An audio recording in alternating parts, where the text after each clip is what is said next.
She gave birth alone, while her husband laughed in another woman's arms. 9 months.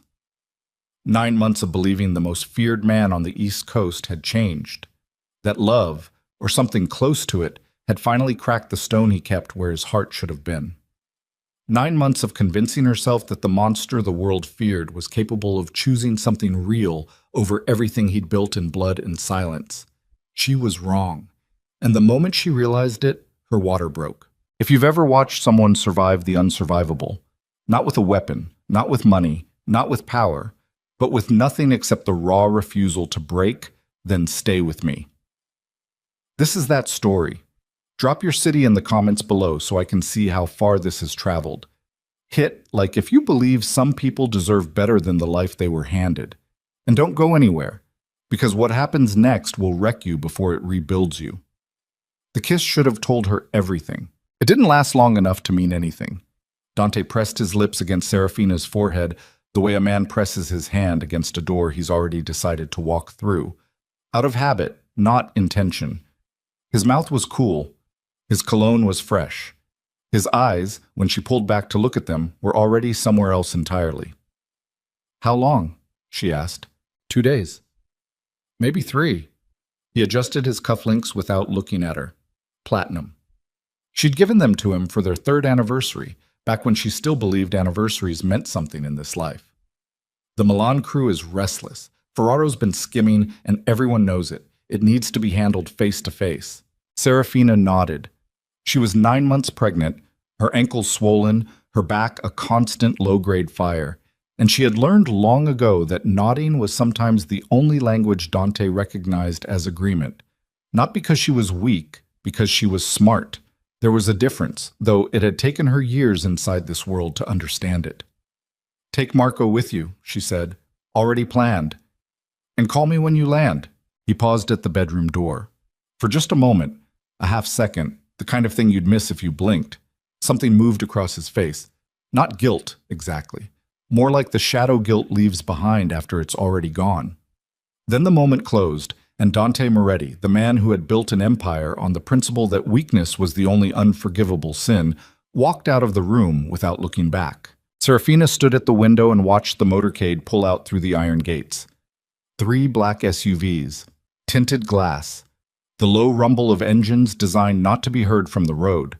She pressed one hand against the window glass and the other against the curve of her stomach, where her son shifted and turned like he already understood something she hadn't yet admitted to herself. She stayed there long after the vehicles disappeared. Rosa found her in the kitchen an hour later. Rosa Amante had worked in the Moretti household for 11 years.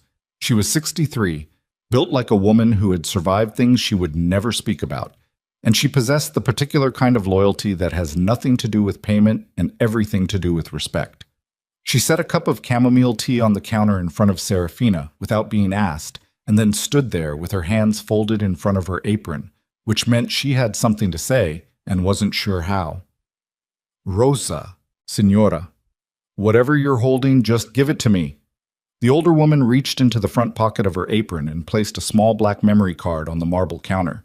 It sat there between them like a grenade with the pin already pulled. "One of the security team," Rosa said. "He came to the service entrance this morning, before Signor Moretti left.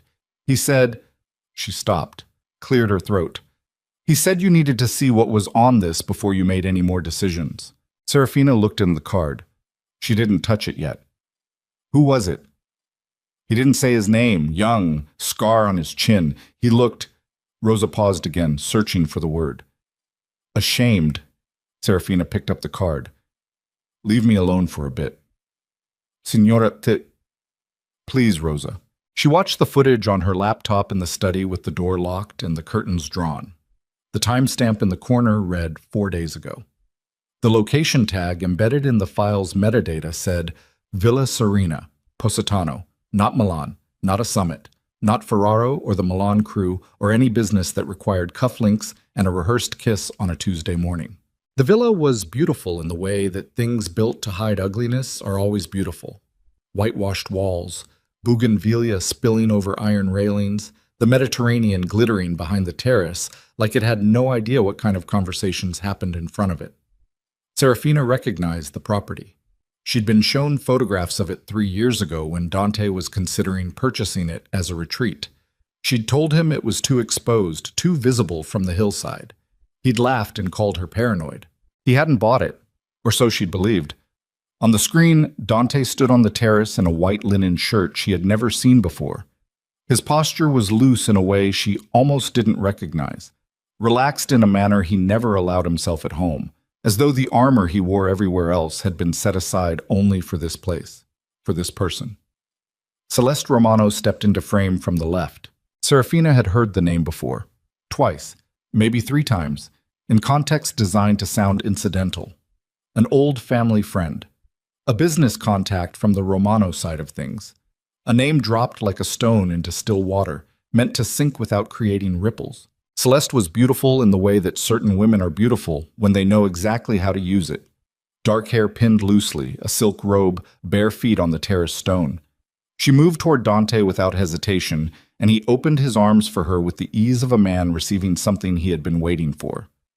Serafina stopped breathing. It wasn't just the embrace, it wasn't even the kiss.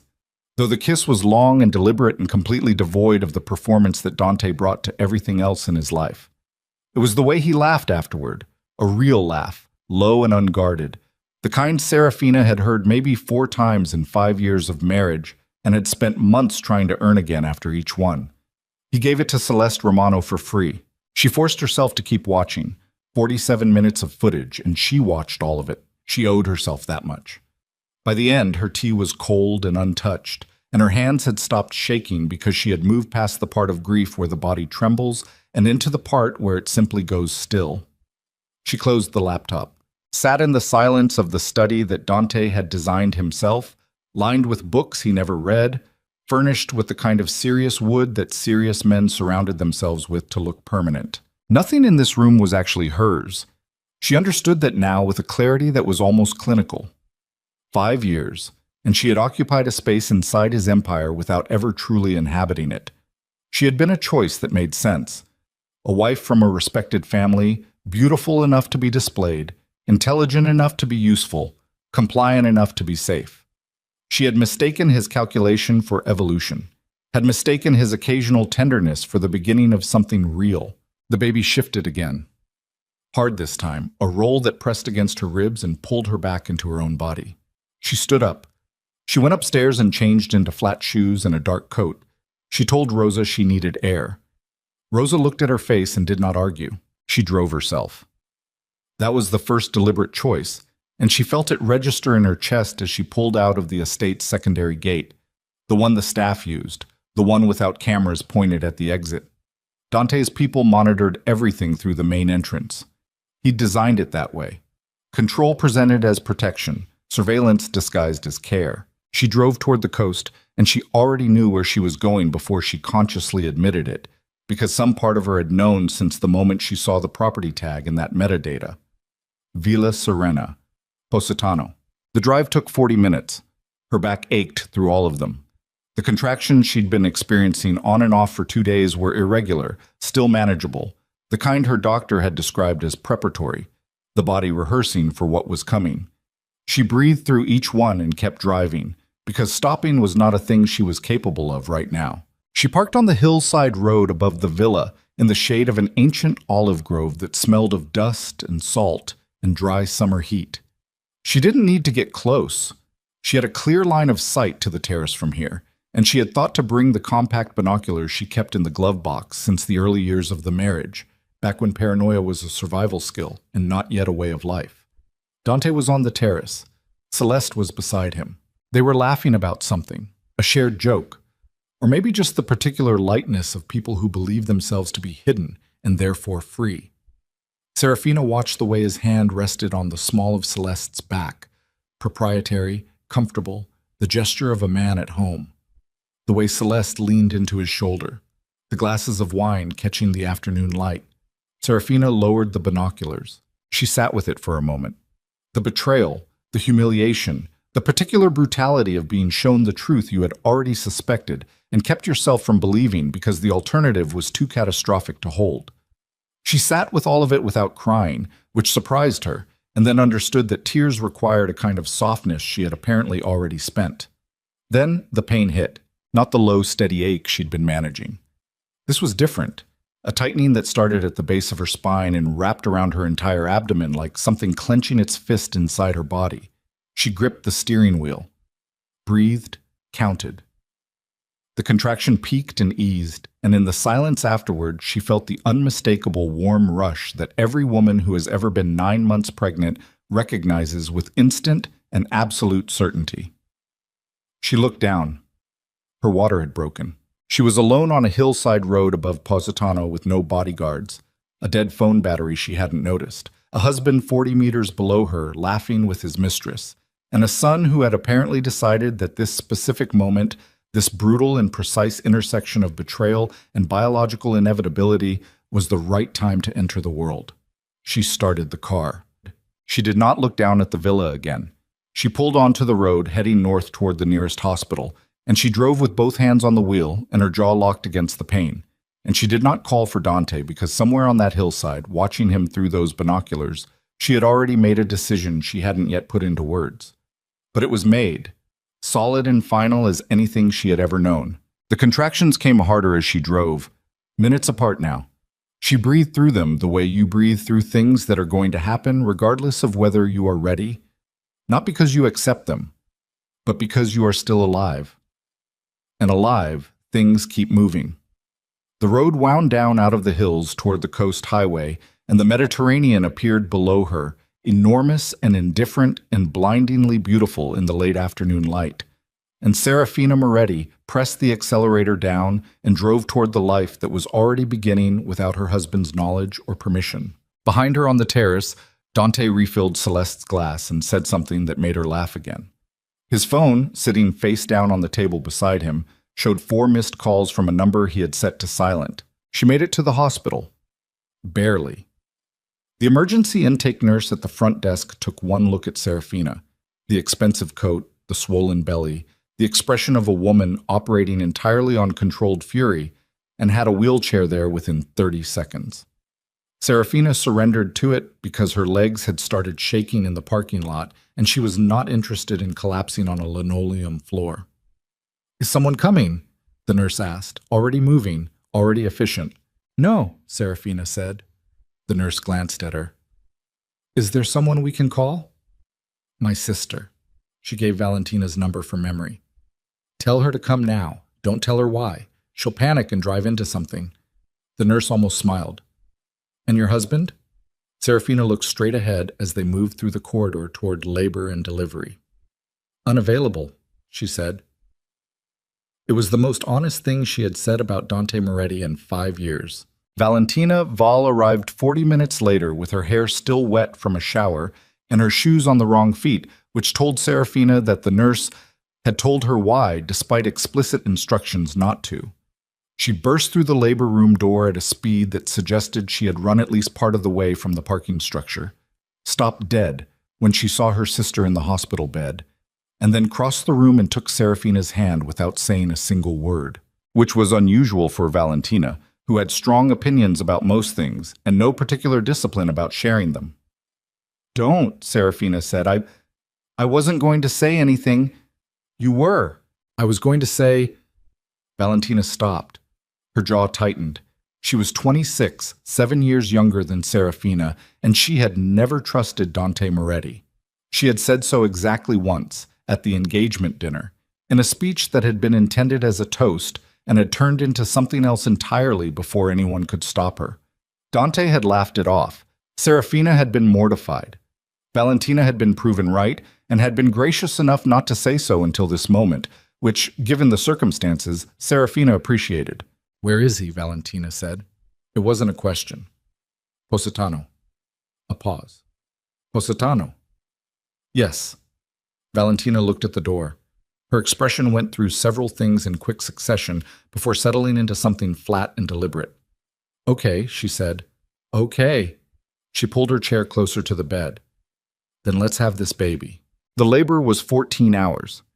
In that time, Dante's phone registered 11 more missed calls, 7 from the hospital's main line, 3 from Valentina's personal number, and 1 from the estate's emergency contact, which was supposed to reach him regardless of whatever silent settings he had enabled. The estate contact went to Marco, his head of security, who had been instructed that Dante was not to be interrupted under any circumstances during this summit. Marco, who had his own conscience and his own allegiances, and had been with the Moretti household since before Serafina arrived, sent a coded message to a private channel at 11:47 that night. Whether Dante received it and chose not to respond, or whether it was intercepted and suppressed by someone closer to him, was a question no one would answer directly for a very long time. Serafina didn't know about the message. She was too busy surviving.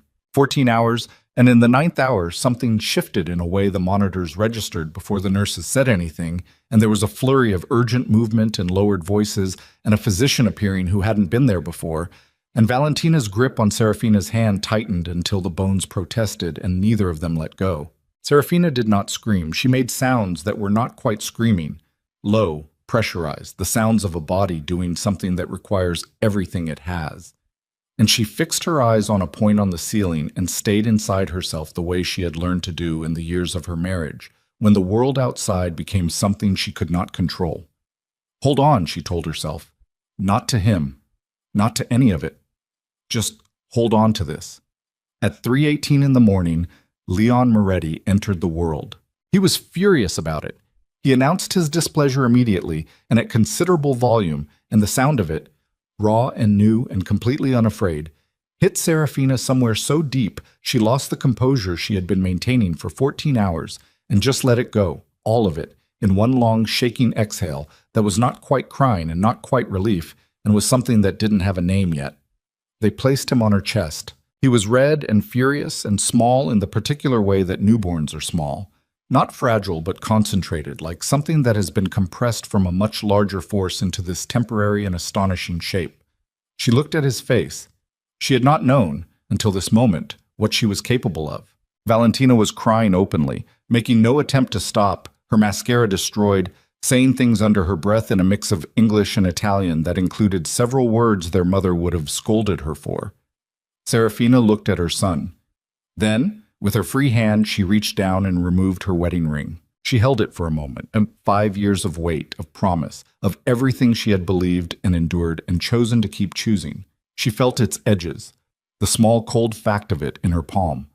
Then she set it on the table beside the bed and turned back to her son. She did not throw it, did not hurl it across the room in the way that the rage she was carefully containing might have demanded. She simply set it down, with the particular finality of a woman who has decided that certain things belong to the past and that the past is exactly where she is leaving them. She had not yet formed a plan. She had not yet decided what came next or how, had not yet reached for the word divorce, or thought through the machinery of extracting herself from an empire that would not let go of its own without considerable persuasion. But she had made the first decision, the foundational one. And somewhere beneath the exhaustion and the pain and the enormous newness of the person now breathing against her chest, she felt something she hadn't felt in a very long time. Something that, if she was being precise about it, felt like the first solid ground she had touched in years. At the estate, in a corridor outside the primary security office, a young guard with a scar on his chin sat with a second memory card in his jacket pocket. He had copied everything from the villa's internal feeds before he left. Not just the footage of Dante and Celeste on the terrace, the other recordings, the conversations, the things Dante had said in what he believed were private rooms, to the woman he believed was the only person listening. The guard's name was Enzo. He was 24. He had been with the Moretti organization for 3 years, recruited out of circumstances he had not chosen, and he had believed, the way young men in that world often believe, that loyalty to power was the same thing as loyalty to something worth protecting. He had stopped believing that approximately 6 weeks ago. The reasons were his own. He sat in the corridor and turned the memory card over in his fingers and thought about what he was going to do with it. Thought about the risk. Thought about what it would cost him and what it would cost Serafina if he did nothing. Down the hall, one of the monitors flickered. A live feed from the maternity ward camera positioned in the hospital lobby, which the Moretti security team had accessed as standard protocol when the call came in about Signora Moretti's admission. Enzo looked at the screen. Valentina Vale was in the lobby, on the phone, her wet hair and mismatched shoes, and the particular posture of someone who has been through something and is now transitioning into something else. Into anger, by the look of it. into the kind of focused, cold anger that doesn't require raising a voice. Enzo made his decision. He stood up, pocketed the card, and went to find a vehicle. He needed to get to the hospital before anyone realized he was gone. And somewhere in Positano, with the Mediterranean dark outside the villa windows and Celeste Romano asleep beside him, Dante Moretti lay awake staring at the ceiling. And if he thought of Serafina at all, it was only briefly, and if he felt something shift in the way that men sometimes feel something shift without knowing why, he dismissed it the way he dismissed everything that threatened to complicate his certainty. He had no idea what had already started. Enzo drove with his lights off for the first half-mile. Not because it was necessary. The estate road was empty at this hour, and no one was watching the secondary gate's outbound feed. He had checked that himself 3 hours ago as part of his normal rotation. He drove with his lights off because it felt like the right way to do something that couldn't be undone, like announcing the decision to himself in the only language he currently had available. He turned the lights on when he hit the coast road and pushed the car to 80. The memory card was in his jacket pocket. He could feel it there the way you feel something small and heavy. Not its actual weight, which was nothing, a few grams of plastic and copper, but the weight of what was stored inside it. 40-something minutes of terrace footage. And then the other things. The conversations from inside the villa. The ones recorded by the internal security system that Dante had installed throughout the property and apparently forgotten about, or never considered a risk, because powerful men rarely imagine that the infrastructure of their own control could be turned against them. Enzo had listened to 11 minutes of those interior recordings before he stopped and made 2 copies and wiped the original off the server. 11 minutes was enough. He drove and did not let himself think about what happened to men in this organization who made choices like this one. He had seen 2 examples in 3 years. Both of them had been examples in the most literal sense. Made visible, made instructive. He understood exactly what the cost of this could be, and he had decided anyway. And now he was on the coast road doing 80, with his headlights cutting through the dark toward a hospital where a woman he had no personal connection to had just given birth alone, and he was going to give her a weapon she didn't know she had. That was the whole of it. He didn't dress it up any further than that.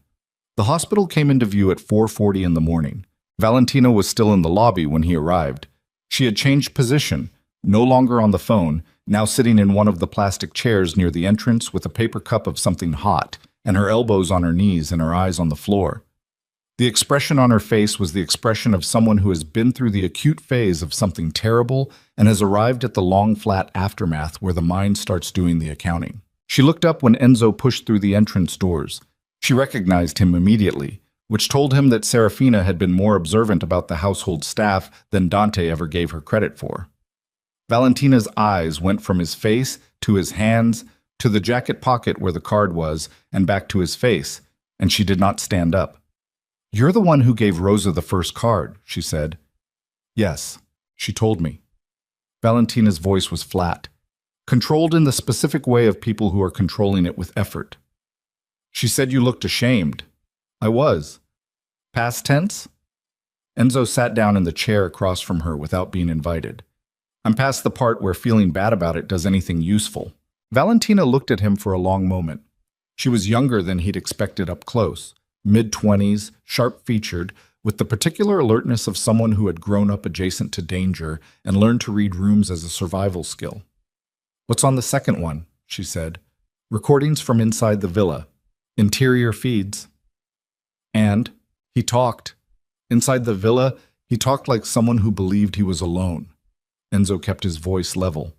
"He's not having an affair the way a man has an affair.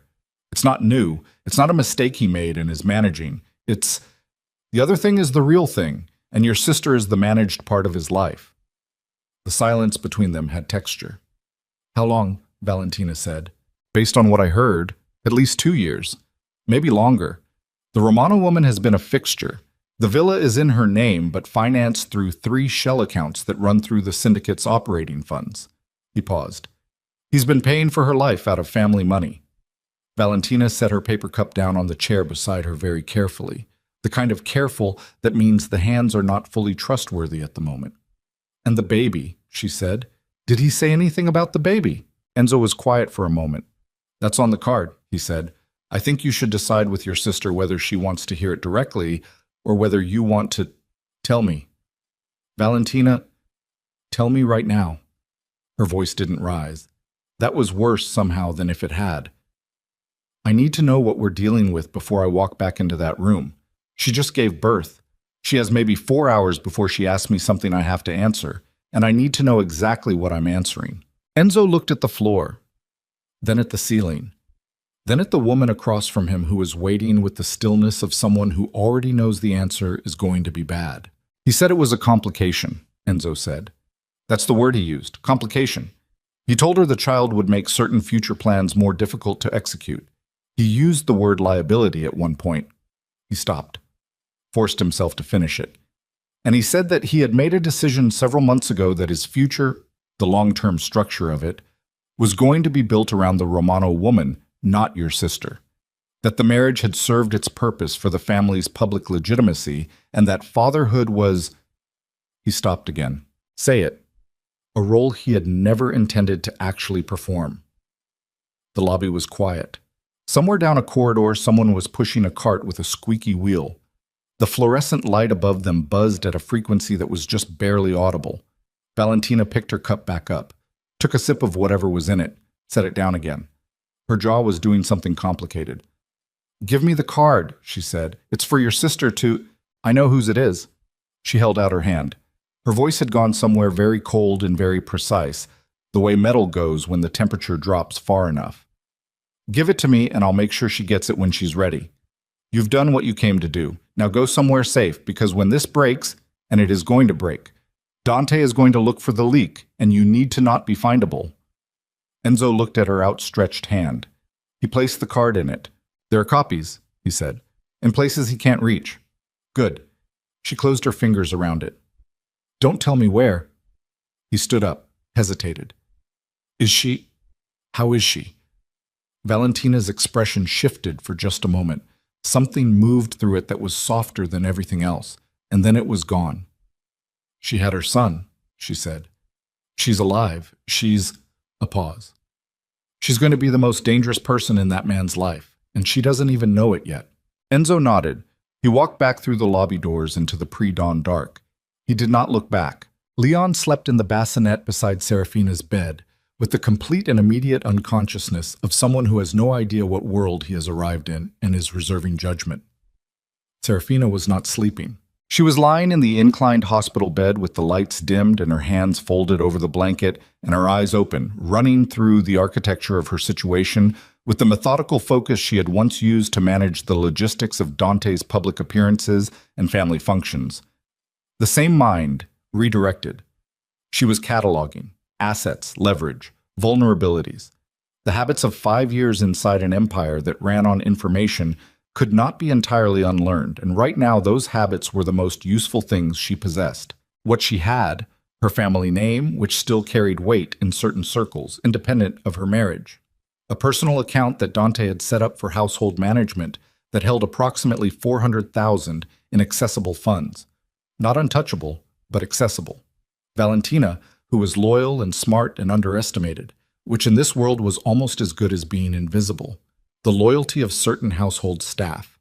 And whatever was on the card Rosa had given her, which she had watched and survived, and which represented a specific kind of evidentiary power she had not yet decided how to use. What she did not have, freedom of movement, which was currently controlled by the estate's security infrastructure, a legal team not compromised by the syndicate's interests, and time, because in 3 days Dante would return, and the version of Serafina he expected to find would not be the version that had driven to a hillside above Positano and watched through binoculars and felt something permanent close shut inside her. She heard Valentina in the corridor, voices, low, one of them Valentina's, the other a man's. She couldn't make out words. The conversation was brief, then footsteps, and the door opened quietly, and Valentina came in with her paper cup and her wet hair and sat down in the chair beside the bed and did not say anything for almost a full minute. "Who were you talking to?" Serafina said. "Nobody." "Val."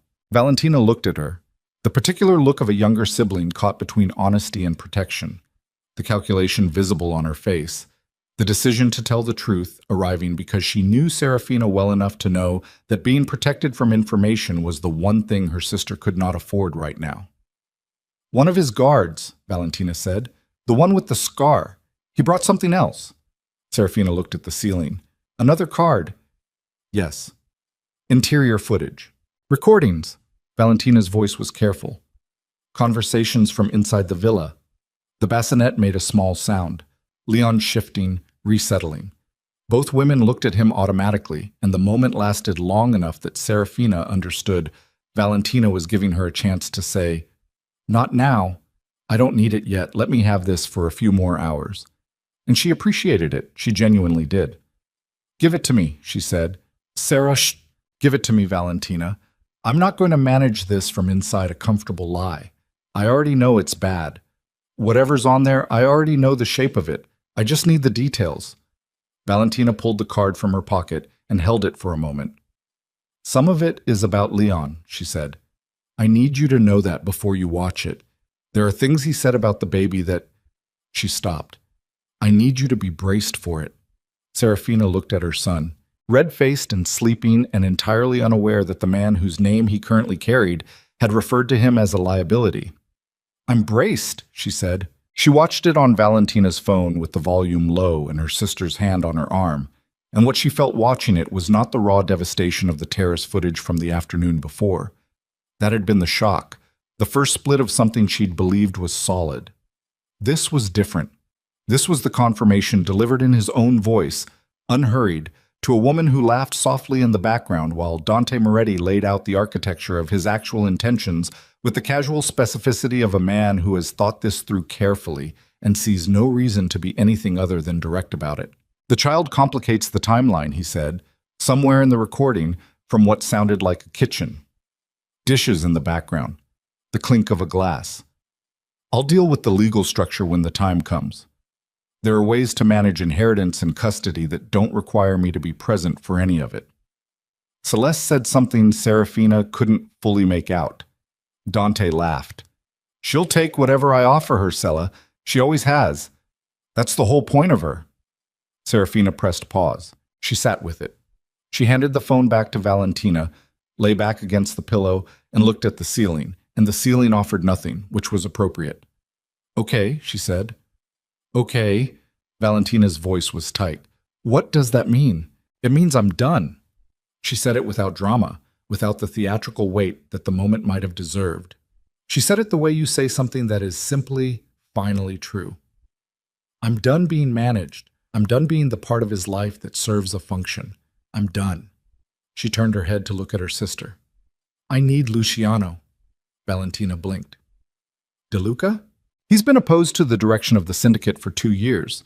Everyone knows it, and nobody says it out loud because as long as I'm in that house, the family connection makes Dante untouchable." She paused. "I'm not going to be in that house. Luciano De Luca is still— I know what he is. I'm not asking him to be something else. I'm asking him to be what he already is, which is someone who wants Dante removed from power and has wanted it for longer than either of them will admit." Her voice was even. Not cold. Something more specific than cold. Resolved. "Call him. Not from your phone. Not from anything connected to the estate network. Find a payphone or borrow a phone from a nurse. Call his personal number. I'll give it to you. And tell him that Serafina Moretti requests a conversation. He'll know what it means." Valentina stared at her. "You have Luciano De Luca's personal number." "I have a lot of things Dante doesn't know about." She almost smiled. It didn't quite make it to a smile, but it was in that direction. "I spent 5 years watching how power moves in that world. He taught me, actually. He just never thought I was paying attention."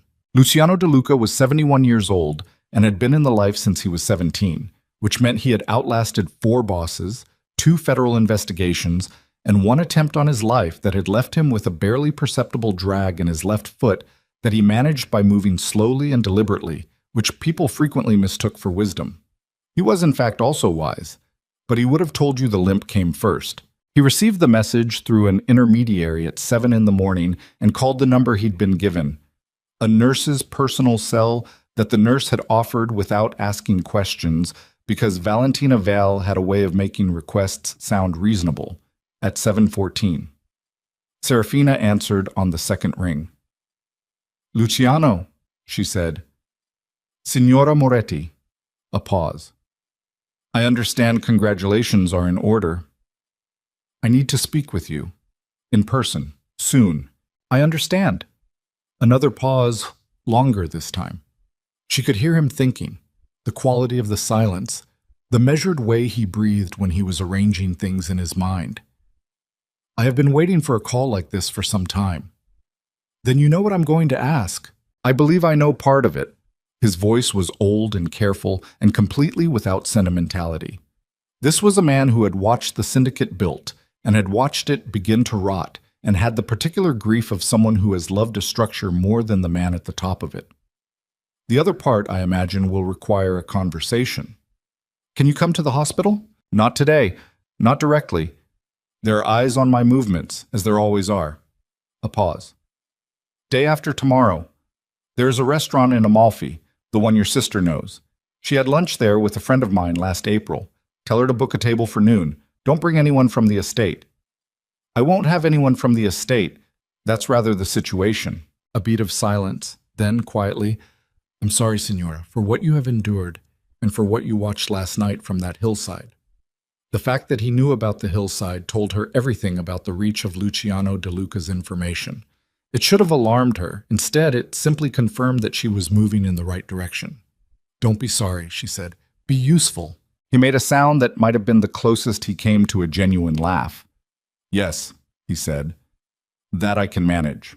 By the time Dante Moretti's motorcade turned off the coast road and approached the estate gates 3 days later, he had received a total of 0 direct communications from his wife. Not because she hadn't been reachable, the hospital had landlines, Valentina had a phone, but because Serafina had made a decision about silence that was more deliberate than anything she'd said out loud. Dante had sent flowers to the hospital, an arrangement that cost more than most people's monthly salaries, delivered by a junior soldier who had been visibly uncomfortable about the whole errand. Serafina had thanked the soldier, asked after his mother, who had been ill, and had the flowers placed in the maternity ward's common room, where other women could enjoy them. She had sent no message back. He had expected, she knew, a specific emotional weather upon his return. Tears, most likely. Exhaustion and relief and the particular vulnerability of new motherhood that would make her easier to manage. An apology. Not a real one, but the architecture of an apology, delivered with the flowers and whatever else he'd brought. And she would accept it with the grace she'd always shown, and the machinery of their arrangement would reset and continue. He was wrong about the weather. He was wrong, more specifically, about who would be standing at the gate. Serafina was not at the gate. Serafina was in a quiet room of a rented property 40 minutes north, with Leon in her arms, and Valentina on one side of her and a private attorney, not a syndicate attorney, a completely independent one found through a connection of Luciano's, on the other, going through documents that had been prepared in the previous 48 hours, with a speed that was only possible because certain people had been waiting for exactly this moment. What Dante found at the estate gate was Luciano De Luca, standing in the afternoon light with his hands in the pockets of a dark coat and his expression perfectly composed, accompanied by 11 of the syndicate's senior captains, men who had sworn personal oaths to Dante, men whose loyalty he had considered among his most bankable assets, arranged behind him in a semicircle that was not technically threatening, but communicated something very specific about the nature of this conversation. Marco in the lead vehicle saw it first. He said nothing. He stopped the car. Dante lowered his window. Luciano walked to the car at his own pace. The limp, the deliberate slowness. He stopped at the window and looked at Dante Moretti with the expression of a man who has been composing this moment for a long time and is not in any hurry to waste it. Luciano, Dante's voice was controlled. What is this? This, Luciano said, is the part where you get out of the car, a long beat. Inside the vehicle, Marco's hand moved toward the console where certain things were kept, and then stopped, because Marco had also seen the 11 captains and had done the math. Get out of the car, Dante, Luciano said again. Not louder. The repetition was the emphasis. We need to talk about what you've been doing with syndicate funds. We need to talk about a villa in Positano. We need to talk about what you said inside that villa, which is now known to every family on the commission. He paused. And we need to talk about what a man in your position owes to the family code that you have been violating for the past 2 years while using everyone around you as cover. Dante stared at him. The afternoon light was warm. Somewhere above the estate, birds were doing ordinary bird things, completely indifferent. The iron gate stood open, which struck Dante as wrong before he understood why. They were always kept closed until his biometric cleared. Someone had opened them already, from the inside, which meant someone inside the estate had been waiting for this moment and had prepared for it. Who? Dante said. His voice had changed. The composure was still there, but something underneath it had shifted. A subsonic tremor, the kind that precedes something structural. Who gave you? Everyone, Luciano said simply. That's the thing about a man who believes he controls all the information. Eventually, the information controls itself. Dante looked past him at the 11 captains. He read their faces one by one the way he had read faces for 30 years, and what he found there was not the loyalty he had paid for and maintained and believed was durable. What he found was the particular expression of men who have already made a decision and are simply waiting for the scene to finish. He got out of the car, and in the moment he stepped onto the gravel of his own estate's driveway and faced the man who had just handed him the beginning of his ending. The memory card in Luciano's breast pocket contained, among other things, 11 minutes of Dante Moretti's own voice saying the one category of things that no amount of power, money, or fear could ever walk back in this world. The gate stood open behind him. There was no version of this afternoon in which he walked back through it, the same man. The gravel was loud under Dante's shoes. That was the first thing he noticed, stepping out of the vehicle. The sound of it, the small, undignified crunch of expensive leather on stone, the way the noise seemed to announce him to the assembled men in a register he had not chosen. He was accustomed to arriving places in silence, to rooms that adjusted themselves around his presence before he had to say anything, to the particular authority of a man who never had to raise his voice because the volume was already turned down for him before he walked in. The driveway of his own estate offered none of that. He straightened his jacket. It was a gesture so habitual it happened below the level of conscious decision. The small armor check of a man who had learned early that appearance was its own category of power. He was still dressed from the journey, still clean, still, on the surface, composed in the way that decades of performance had made almost indistinguishable from the real thing. Luciano De Luca watched him do it, watched all of it with the patient attention of a man who had been studying Dante Moretti for years and had finally arrived at the examination. "Walk with me," Luciano said. "I'll stand here." Dante. Just the name, quiet, like a period at the end of a sentence. Walk with me. The 11 captains did not move. They did not need to. Their stillness was its own kind of pressure, the specific gravity of men who have already chosen a side and are waiting for the formality to conclude so that the reality can begin. Dante knew each of their faces, had sat at tables with all of them, had, in several cases, personally vouched for their promotions, their territories, their status within the organization. He had believed that investment was durable. He walked with Luciano. They moved away from the vehicles, away from the captains, along the outer wall of the estate toward the garden entrance that Serafina had used for years when she wanted to walk without the security detail tracking her through the main route. Dante had known about this habit and had never said anything about it because he considered it harmless. It occurred to him now, in the way that small oversights reconstitute themselves as significant in retrospect, that he had misread the nature of what was harmless. Luciano walked slowly. The limp, the deliberate pace of a man who was going to say everything he needed to say and was not going to be rushed into saying it badly. "How much do you know?" Dante said. "Everything." That's not an answer. It's the only accurate one.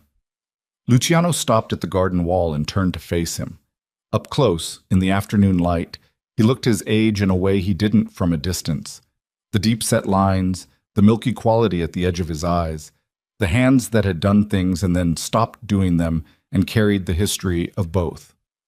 The financial records from the Romano accounts, the villa's deed structure, the internal recordings. He paused, watching Dante's face. 11 minutes of your own voice, Dante. 11 minutes of you explaining in considerable detail every decision you made and every decision you intend to make, including the ones that concern the child. Something moved through Dante's expression. It wasn't guilt. Luciano had been right to not expect guilt. It was something more tactical, the rapid internal recalculation of a man assessing damage and looking for angles. "Those recordings were made illegally," Dante said. "Yes." Luciano's voice was completely unmoved. "And the syndicate funds you redirected to finance Celeste Romano's lifestyle for 2 years were also illegal, and they were your funds to redirect, and you did it anyway, because you believed you were beyond the reach of consequence." He tilted his head very slightly. "You were wrong about that." "Luciano, the commission has copies." He said it without inflection, the way a doctor delivers a terminal diagnosis. Not without feeling, but with the understanding that feeling is not the point. "Every family operating under our protection received the relevant materials this morning. The council meets in 4 days." The air between them was very still. Dante looked at the older man and performed the calculation that the situation required. The assessment of what could still be moved, negotiated, salvaged. It was the calculation he had performed in every crisis of the past 30 years, and it had never failed him, because there was always something to work with, always some piece of leverage, some overlooked angle, some combination of money and fear that could be reconfigured into control. He looked at Luciano's face and understood, for the first time, that the calculation was coming up empty. "Who?" he said. "Who gave you the interior recordings?" "Does it matter?" "It matters to me." "Then let it matter privately." Luciano turned back toward the gate. "Your accounts are frozen as of this morning. The estate is under the Commission's temporary authority pending the Council's judgment. You have access to a personal allowance that has been determined reasonable for living expenses." He paused. "You are not to contact Serafina. You are not to contact the child. You are not to contact any family captain or commission member outside the formal process. These are not requests." Dante said nothing. The silence had a different quality now. Not the silence of a powerful man choosing not to speak, but the silence of a man whose choices had suddenly contracted to something very small. "She planned this," he said. Not an accusation. Almost something else. Almost something that was trying to be admiration and could not quite get there. She simply stopped protecting you," Luciano said. "There is a difference." He began walking back toward the assembled captains. "You confused her compliance with incapacity, Dante. It is a common mistake. It is also your most expensive one." He left Dante standing beside the garden wall of an estate that no longer belonged to him in any functional sense, in the afternoon light, with the birds still doing their ordinary things overhead. The commission session was held in a private dining room of a hotel in Naples that had hosted similar gatherings for 40 years, which meant the staff had been selected for discretion, and the room was swept for listening devices every morning as a matter of routine. Serafina was not present. She had been invited. Her testimony had been formally requested, which in commission language meant something different than an invitation in the conventional sense. But Luciano had negotiated on her behalf, and the elders had accepted a written statement and the submitted recordings in lieu of her physical presence, on the understanding that a woman 6 days postpartum with a newborn could not reasonably be expected to sit in a room with the man who had abandoned her in labor. The commission, to their credit, had not argued the point. Dante was present. He had a lawyer, his own, one of the syndicate's retained counsel, which was technically still available to him pending the council's final determination. The lawyer was a man named Caruso, who was very good at his job and had spent the past 4 days trying to find a viable defense posture, and had arrived at the session with the particular expression of someone who has been asked to build a structure out of material that cannot hold weight. Luciano De Luca presided.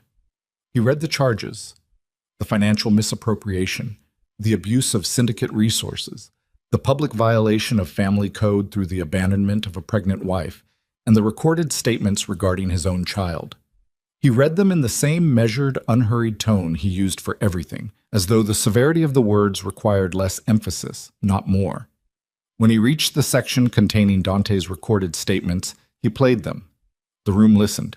The sound of Dante's own voice, relaxed, unguarded, using words like liability and complication and "she'll take whatever I offer her," moved through the dining room of the Hotel Excelsior Naples with the particular impact of a thing that cannot be recontextualized, cannot be walked back, cannot be reframed as misunderstanding. The commission elders sat with the faces of men who have heard many things in their lives, and have learned to hear them without visible reaction. And even they, even the most experienced of them, had moments of stillness that were different from their professional composure. Caruso made his arguments. He was, as noted, very good at his job. He cited precedent, challenged the chain of custody of the recordings, argued the mitigating context of business pressures and personal circumstance. He was thorough and precise and completely outmatched by the 11 minutes of his client's own voice. And he knew it. And the knowledge showed in the way his shoulders sat by the time he finished. Dante spoke. He had decided, somewhere in the 4 days between the driveway and this room, on a strategy that acknowledged certain facts while reframing others, a performance of partial contrition designed to preserve what could be preserved. He was good at it. He had constructed and delivered variations of this kind of performance for 30 years. The commission listened without expression. The eldest of them, a man called Fabrizio, who had been part of the council for longer than most people in the room had been alive, waited until Dante had finished and then asked one question. "Did you know your wife was in labor when you chose not to answer her calls?" A pause. "There was a miscommunication about that is not what I asked you." Fabrizio's voice was the voice of a very old and very patient man who was out of patience. "Did you know?" The silence lasted 4 seconds. Everyone in the room counted them. "There was reason to believe she may have been—" "Thank you," Fabrizio said. He looked at the other elders. He did not look at Dante again. The session lasted another 40 minutes. When it concluded, Dante was stripped of operational command pending final judgment, his financial interests frozen subject to audit, and a mandatory no-contact order issued regarding Serafina and the child. The formal banishment would come after the full audit. The audit, Caruso told him quietly outside the dining room, would take approximately 3 months and would almost certainly reveal additional violations. Dante stood in the corridor of the Hotel Excelsior Naples and looked at the marble floor. He had built an empire over 30 years. He had ruled it through fear, which was the most efficient mechanism he knew for ensuring compliance, and it had worked consistently and reliably until the moment it had not. He was trying to identify the exact point of failure, the specific decision or miscalculation that had produced this specific afternoon, because if you could find the origin point, you could theoretically still find a route back. He kept arriving at the same answer, which was the hillside above Positano, which was the binoculars, which was Serafina watching through the olive trees, which was the water breaking on a road she should never have been on alone, which meant the origin point was not a decision. It was a choice he had made so many times it had stopped feeling like a choice, the daily selection of everything else over the person who was supposed to matter. He was not prone to self-examination. He recognized this as a problem now, in the way that you recognize structural damage after the building has already begun to fall.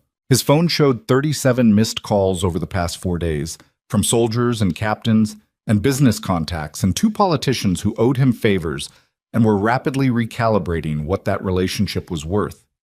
He had returned none of them. Not because he was incapacitated, Tien. He was not incapacitated. He was still the same man with the same mind. But because he was doing something he had not done in 30 years. He was trying to think, not plan, not strategize, not calculate angles. Actually think, in the uncomfortable and unstructured way, about what had happened and what it said about who he was, and whether who he was something that had any future in it. He didn't get very far before Caruso appeared at his elbow with an expression that meant there was something additional. "What?" Dante said. Caruso looked at the floor, then back at him, which was already not good. "There is a situation with the Romano account," he said. "The auditors began preliminary review this morning and—" He stopped, adjusted. Celeste Romano submitted a statement to the commission, independent of the recordings. Dante looked at him. "A voluntary statement," Caruso said. "Her own account of events, submitted with documentation, including personal correspondence." He paused. "Including communications in which you discussed the long-term financial arrangements and—" Another pause. "And her status within your future plans, which she has characterized as—" What did she say? Caruso looked genuinely uncomfortable, which for a man who had spent 30 years in syndicate law required significant provocation. "She said you promised her the estate, the property and primary financial holdings following a divorce that you had represented as imminent for the past 18 months. He cleared his throat. She submitted 18 months of correspondence documenting those representations, which the Commission has now also received. The marble floor of the Hotel Excelsior Naples was very old and very well maintained. Dante looked at it and understood, in a way that he had not fully understood until this precise moment, that Celeste Romano had not walked into the Commission chamber as a weapon in someone else's hands. She had walked in for herself. 18 months of correspondence, which meant 18 months of promises he had made inside a villa he believed was a sealed world, to a woman he had believed was entirely his to manage. The same miscalculation, the same fundamental error, repeated in a different room with a different person. He had believed that people stayed where he put them. He had been wrong about this with stunning consistency. The Commission, Caruso said carefully, considers this additional evidence of a pattern of conduct that I understand what the Commission considers it. Dante, I said I understand. He turned away from the corridor and walked toward the exit, because standing still was no longer possible. The building's lobby was marble and glass and afternoon light, and a doorman who did not know who he was, which was briefly, absurdly, the most relieving thing about the entire day. He pushed through the doors onto the street. Naples moved around him with complete indifference. Traffic and pedestrians, and the smell of diesel and sea salt, and the particular noise of a city that has been surviving for 3,000 years and cannot be interrupted by the private catastrophes of individuals, no matter how consequential those individuals believed themselves to be. He stood on the sidewalk. For the first time in 30 years, Dante Moretti had no next move, not the absence of a good move, the actual, structural absence of a next move. Every path he could see led through a door that was already closed. The Commission was not negotiable. The financial freeze was not navigable without resources he no longer had access to. The captains were not recoverable. He had seen it in their faces on the driveway, the particular vacancy of loyalty that has already departed, and you cannot call loyalty back once it has made that decision, any more than you can call anything back that has already decided to leave. And Serafina. He thought about Serafina for the first time in the way that he had been avoiding thinking about her for the past 4 days, not as a problem to be managed or a variable to be accounted for, but as a specific person who had driven herself to a hospital in labor and had spent 14 hours without him and had looked at her son and removed her wedding ring. He thought about Leon, whom he had never seen. The word he had used was liability. He stood on the sidewalk in Naples and let that word sit in his chest where it belonged, in the place where the things you cannot undo accumulate, and it was heavier than he had expected, and the weight was not going to go away. His phone buzzed. He looked at the screen. It was a number he did not recognize, but the area code was from the region where the private property was located, the rented estate that Luciano had arranged for Serafina's security.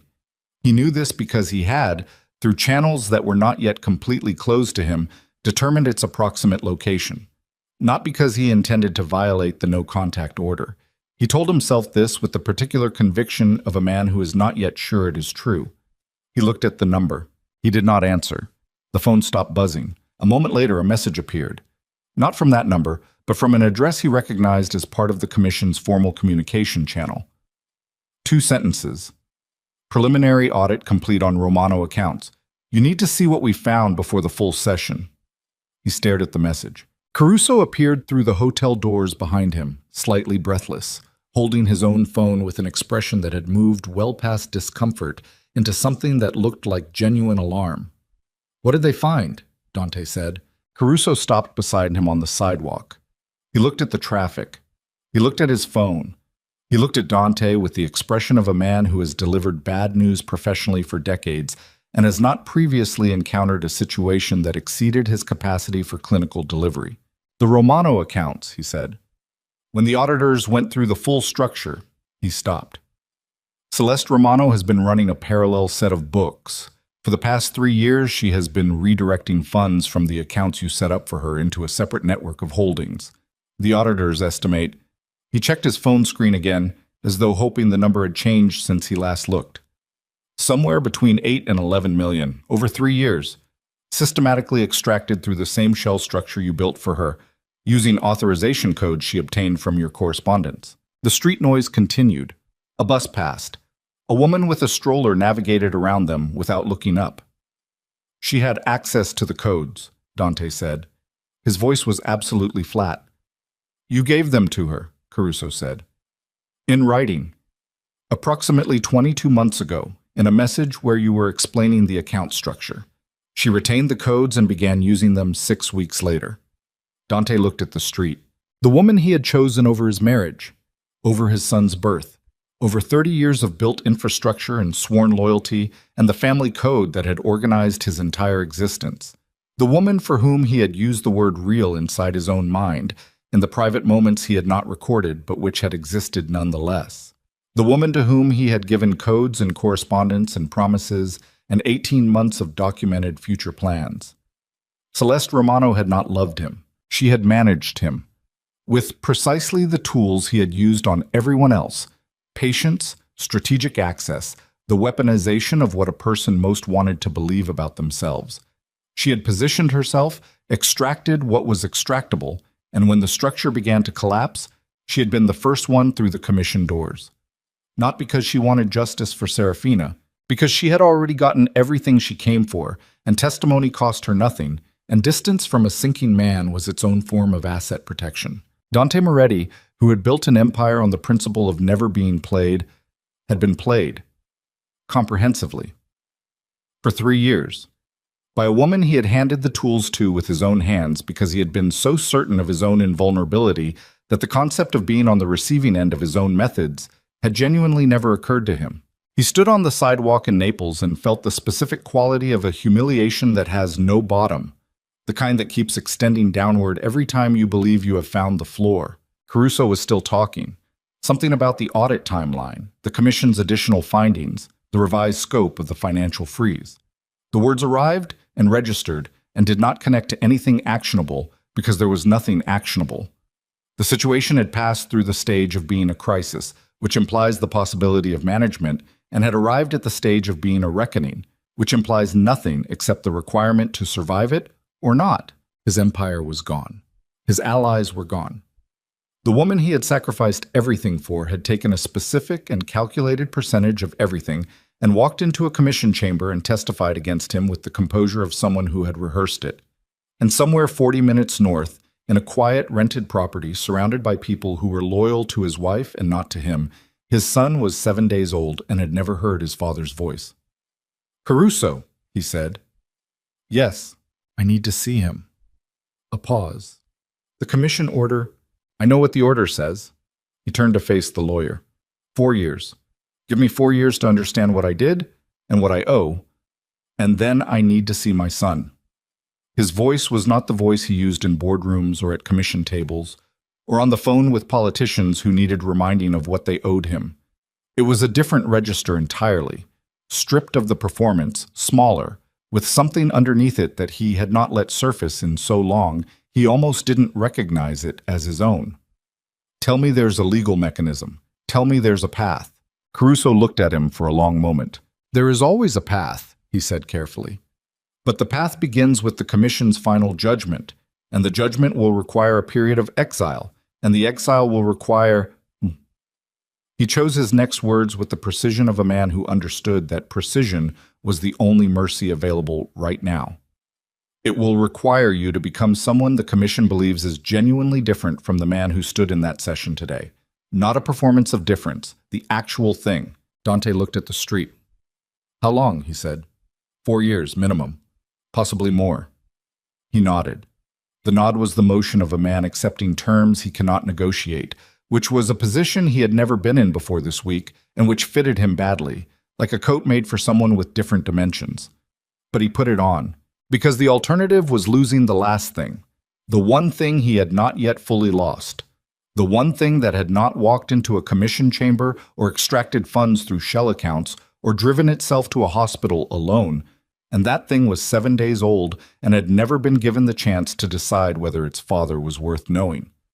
Dante Moretti was not a man who had ever been motivated by love in any form he could have named, but standing on a sidewalk in Naples with nothing left, he discovered that loss has a way of clarifying what was real and what was architecture, and that sometimes the difference between the two only becomes visible when the architecture is completely gone. He put the phone in his pocket.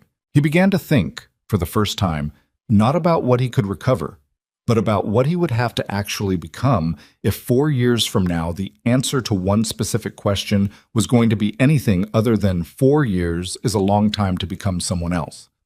It is also, Dante discovered, not nearly long enough. He had spent the first year in a rented apartment in Lisbon that smelled of salt water and old plaster, with no staff, no drivers, no soldiers, and no one who knew his name in any context that mattered.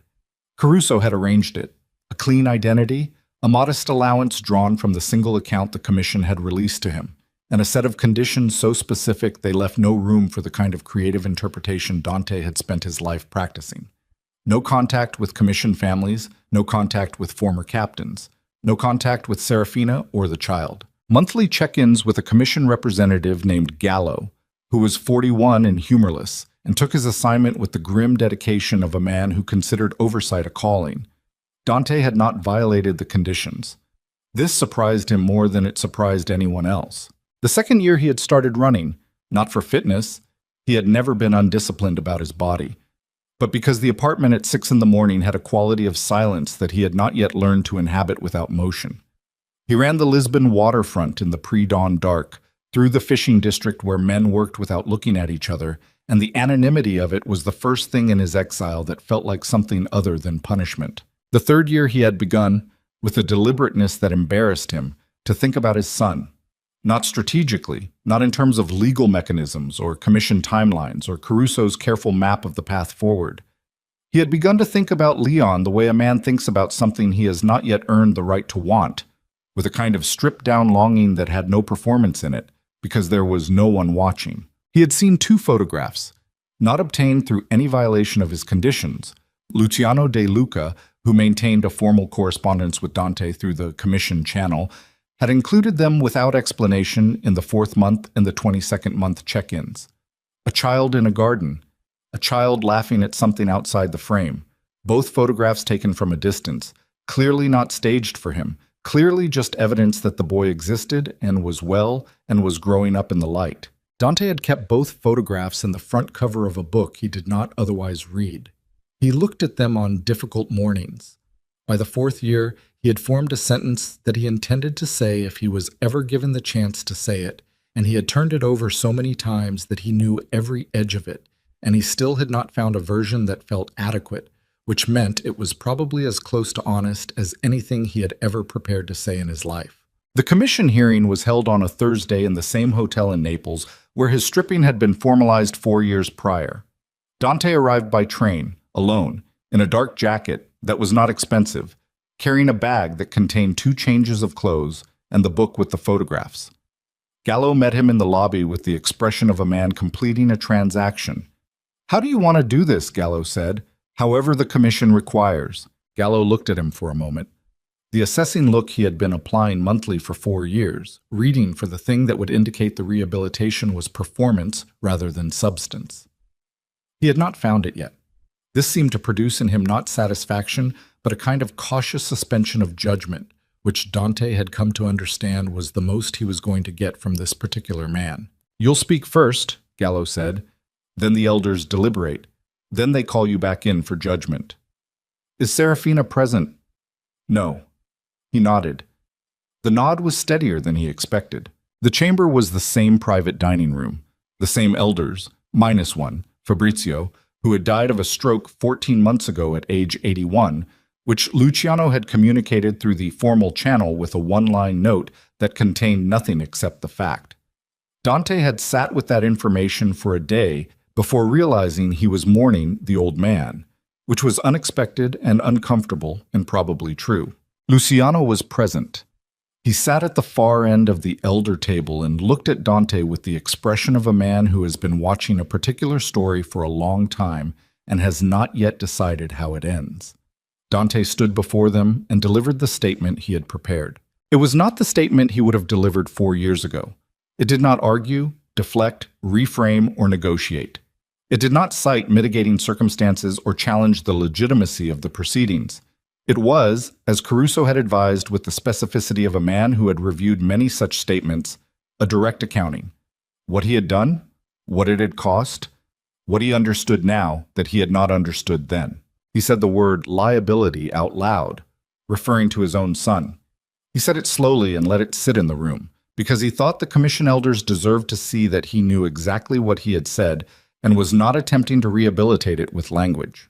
He said that he had chosen, consistently and deliberately, the preservation of his own comfort over the human beings who had trusted him, and that this was not a failure of judgment but a failure of character, and that 4 years had not repaired the failure but had at minimum allowed him to see it clearly enough to stop pretending it was something else. He said that he wanted to see his son. He said it at the end, without strategy, without the rhetorical architecture he would once have constructed around a request of that magnitude. He just said it, wanted son, see, 3 words in a row, standing in front of men who had every reason not to believe him. Then he stopped talking and waited. The elders deliberated for 2 hours and 14 minutes.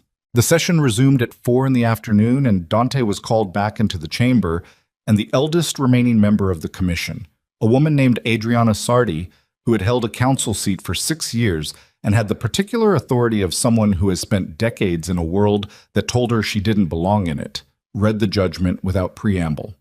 The exile was formally concluded. The syndicate ban was maintained. He would have no operational role, no financial stake, no voice in commission proceedings. This was permanent. He acknowledged this. The no-contact order regarding Serafina was maintained. She had been formally consulted through Luciano and had submitted a written statement that she did not contest the conclusion of the exile but maintained all rights to her own decisions regarding contact, which the commission upheld completely. Regarding the child, the commission would not order contact. What they would do, and Adriana Sarti delivered this part with the deliberateness of someone making a distinction that mattered, was remove the formal prohibition. Contact, if it occurred, would be subject to the wishes of Serafina Moretti, who was Leon's primary and sole custodian. The commission had no further authority or interest in the matter. Dante nodded.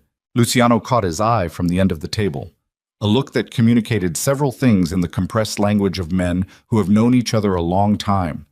That this was the best available outcome, that it required Serafina's willingness, and that her willingness was not guaranteed and should not be assumed.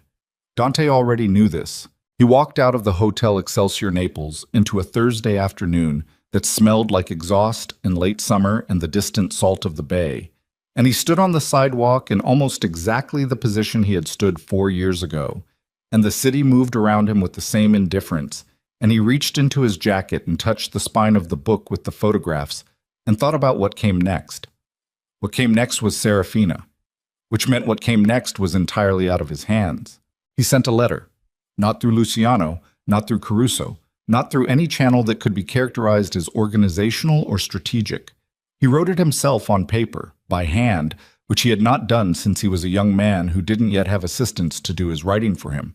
And the handwriting was imperfect in a way that embarrassed him, and then stopped embarrassing him when he understood that imperfect and real were not separate categories. He wrote it 4 times. The first 3 versions were too long. The 4th was 1 page, which was the right length for something that was not trying to argue its way to a result.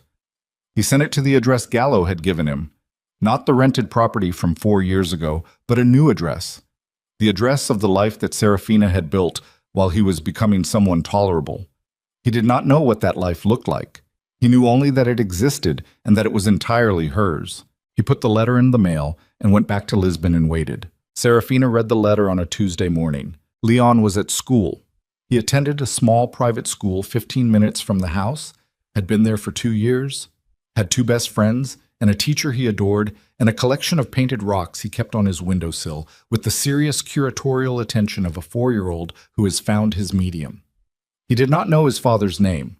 He knew his mother's name, her whole name, because she had changed his surname to Vale when he was 8 months old with the particular efficiency of a woman who understood that paperwork, done correctly, is its own category of power. She read the letter at the kitchen table with her coffee. It was 1 page.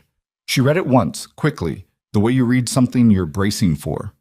Then she set it down and drank her coffee and looked out the window at the garden, where Leon's painted rocks were arranged along the low wall in a configuration that made sense only to him. Then she picked it up and read it again, slowly. Valentina was in the other room. She had moved into the guest suite 8 months ago when her own apartment situation had resolved itself in a direction that required temporary relocation and temporary had extended with the particular ease of people who are genuinely useful to each other.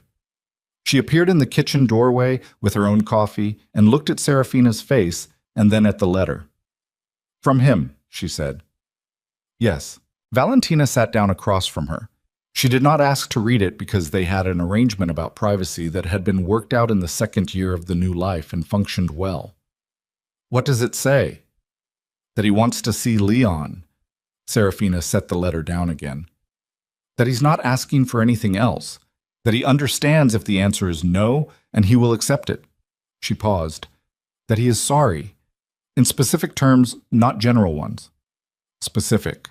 "He names things, what he did and didn't do. The recordings." A pause. "He says the word Leon used himself in the recordings." Her voice was level. "He says it out loud, in the letter, doesn't try to walk around it." Valentina was quiet. "It could be a performance," she said. "It could." Serafina picked up her coffee. "It doesn't read like one. It reads like someone who has had 4 years and no audience." She turned the mug in her hands. "A performance requires someone to perform for. This reads like the thing you write when you've stopped performing and you're just left with what's actually there." "And what's actually there?" "A man who made catastrophic choices and knows exactly what they cost." She looked at her sister. "Which doesn't mean Leon should see him. It just means the letter is real." Valentina watched her. "What are you going to do?" Serafina didn't answer immediately. She looked out the window at the garden, at the painted rocks on the wall, at the place where her son would appear in 3 hours when she picked him up from school, running the way he always ran, full commitment, arms out, like the world was something to move through as fast as possible. "I'm going to think about it," she said. "I'm going to think about it for a long time, and I'm going to talk to someone who specializes in this, and I am not going to make a decision based on guilt or sentiment or the fact that he finally said something true." She folded the letter once, carefully, along its original crease. "Leon is 5 and 2 months. He is going to start asking questions that I have been preparing answers for, and at some point the answers are going to have to include a person, not just an explanation. That doesn't mean it has to be now." "No," Serafina agreed. "It doesn't." She put the letter in the drawer where she kept things that required decisions she wasn't ready to make yet. She closed the drawer. She refilled her coffee. "Has Luciano said anything?" Valentina asked. "He sent a note when the commission session concluded. 2 sentences. He said the judgment was as expected and that the decision about Leon belonged entirely to me." She sat back down.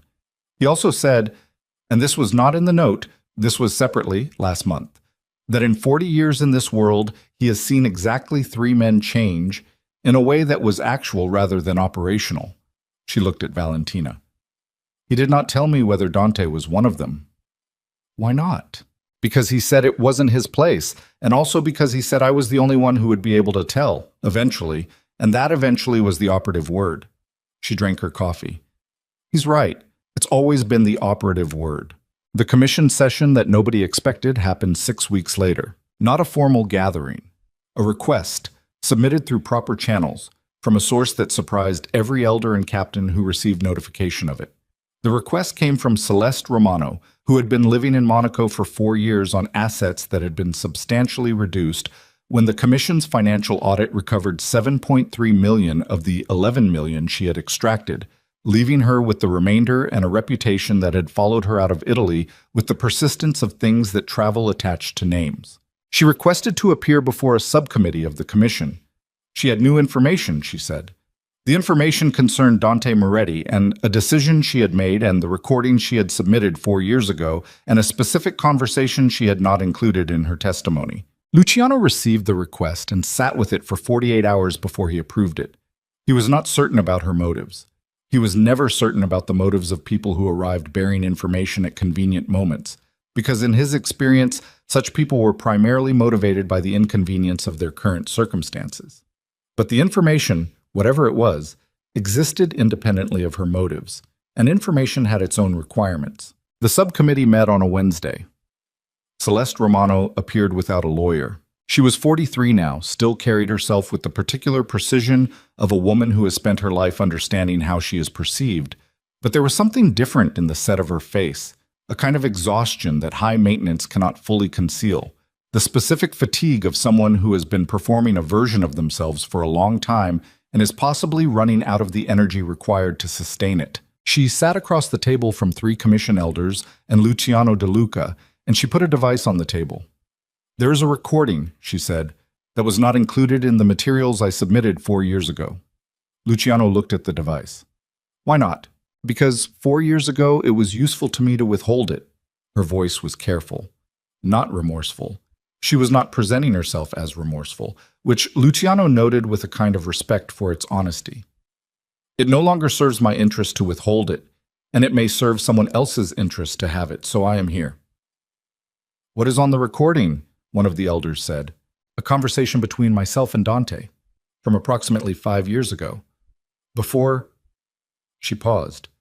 "Before Serafina was pregnant, in which he discusses his intention to formalize the relationship with me as primary, to begin the process of dissolving the marriage, and to provide for Serafina financially in exchange for her compliance." "We know about those intentions," the elder said. "This was established in the original testimony." "Yes." Celeste's hands rested flat on the table. "What was not established was what comes later in the same conversation." She looked at Luciano. "He also discusses using the pregnancy, once it occurred, which he anticipated because he had not yet begun actively preventing it, as a mechanism to ensure Serafina's signature on certain documents. He talks about the leverage of a new mother's economic dependency." She paused. "He talks about it with me as a collaborator, as someone who would benefit from the outcome." Another pause. "And I agreed. In the recording, I agreed." The room was very quiet. "You are here," Luciano said slowly, "to submit a recording that implicates yourself." "I am here to submit a recording that gives Serafina Moretti the complete picture," Celeste said. "She was used by both of us. She knows about Dante. She does not know about me. And she is currently considering a decision about her son and his father, and she should make that decision with full information." She pushed the device across the table. "Whatever the commission does with my part of it is your business. This is hers." Luciano looked at the device for a long moment. He thought about a woman he had watched build a life from nothing in 4 years. A woman who had been sharp enough to see the whole board and brave enough to walk away from a throne without looking back. A woman who deserved, at minimum, the complete truth about every piece that had been moved against her. He picked up the device. "We will review it," he said. Celeste Romano stood up. She smoothed her jacket with the automatic precision of long habit. She walked toward the door and then stopped, her hand on the frame, without turning around. "I was not a good person in this," she said. "I'm aware of that." "Yes," Luciano said. She left. The recording reached Serafina on a Friday afternoon, delivered by hand through Luciano's personal courier with a note that said only, "Before you decide, you deserve the whole truth." She sent Leon into the garden to check on his rocks. She poured a glass of water and sat at the kitchen table and pressed play. She listened to Celeste Romano's voice, and then Dante's, and then Celeste's again. She listened to herself being discussed as a mechanism, as a leverage point, as a problem with a manageable solution, 2 people in a room talking about her the way people talk about a door that needs to be moved so they can access what's behind it. She listened to the whole thing. Then she sat in the silence of her kitchen and looked at her hands on the table and felt the particular quality of a rage that has been refined so many times over so many years that it no longer resembles rage at all. It is simply clarity, cold and precise, and completely without sentiment, the kind of clear-eyed understanding that comes to people who have been pushed past the point where illusions are affordable. She had known the shape of it. She had not known every detail. And the details, the specific, premeditated, collaborative nature of it, the way both of them had sat in a room together and planned the management of her future while she was still inside the marriage believing she was building something real, the details were different from the shape. The details were worse. She heard Leon at the back door. His voice, high and absolute, the voice of a child who has just discovered something significant among his rocks. "Mama, Mama, come look." She closed her eyes for 3 seconds, opened them, stood up from the table. She went to the back door. Leon was crouching in the garden with a rock held up toward her in both hands. A new one, apparently discovered somewhere in the yard, pale gray with a streak of white quartz cutting through it like a fault line. His face was the face of someone presenting evidence of something wonderful. "Look," he said, "it has a line in it." She crouched down beside him. She looked at the rock. The fault line ran all the way through it, visible on both sides. The kind of fracture that happens deep in the earth under enormous pressure and leaves the stone not broken but marked, permanently and completely, by what it survived. "It does," she said. "Can I keep it?" "Of course you can keep it." He turned it over in his hands, examining it from every angle with the serious attention he brought to everything he cared about. He looked up at her. "Are you okay, Mama?" She looked at her son, 4 years old and already reading faces, already aware of the weather in rooms, already possessed of the particular sensitivity of a child who has grown up with a mother who survived something she was never told about and carries it the way the rock carries its fault line. Not broken, just part 5. Hồi kết của kịch bản điện ảnh này được triển khai với dung lượng 3.000 đến 4.000 từ. Bắt đầu trực tiếp từ điểm kết thúc của Part 4, yêu cầu bắt đầu bằng việc giải quyết triệt để đỉnh điểm cao trào từ phần trước. Cuộc đối đầu cuối cùng phải diễn ra khốc liệt và chân thực, nơi mỗi cái giá phải trả đều trở nên đắt đỏ và không có chiến thắng nào là dễ dàng. Hãy đảm bảo mỗi nút thắt, bí mật và mâu thuẫn từ Part 1 được phơi bày và xử lý trọn vẹn, standalone ending, không để lại bất kỳ chi tiết thua hay mở ra phần tiếp theo. Duy trì giống văn mỹ thô ráp nhưng sâu lắng, tập trung vào sự biến đổi nội tâm của nhân vật sau cơn bão. Hội thoại trong phần này cần mang sức nặng của sự trao đổi, cay đắng và chân thực, lồng ghép tinh tế những thông điệp về bản chất con người và ý chí sinh tồn thông qua hành động thay vì triết lý suông. Hãy kể theo ngôi thứ 3, triển khai chi tiết từng phân cảnh, scene by scene, với nhịp điệu chậm dần về cuối để tạo sự lắng động. Tuyệt đối không sử dụng gạch đầu dòng, tiêu đề phủ hay nhắc đến thực thể tôn giáo. Hãy trình bày trực tiếp trong tin nhắn, viết cực kỳ chi tiết từng ánh mắt, cử chỉ và hơi thở cuối cùng của câu chuyện. Nếu đặt giới hạn phản hồi, hãy dừng lại ở một câu rạng rỡ để tôi ra lệnh viết tiếp nhằm đảm bảo độ sâu sắc nhất cho kịch bản lồng tiếng 2 tiếng. Chỉ dẫn bắt buộc, đây là một câu chuyện điện ảnh hoàn toàn hư cấu nhằm mục đích giải trí, không dựa trên bất kỳ sự kiện hay nhân vật có thật nào. Lưu ý đặc biệt quan trọng, nếu đạt đến giới hạn trả lời, không được dụng giữa câu, hãy viết nốt câu đó hoàn chỉnh không mở rộng nội dung. Show more part 5, miss. What remains? She told him yes. Not immediately. Not that Friday afternoon in the garden with the fault line rock and her son's eyes reading her face for weather. Not that week or the week after. She held the decision the way she had learned to hold difficult things.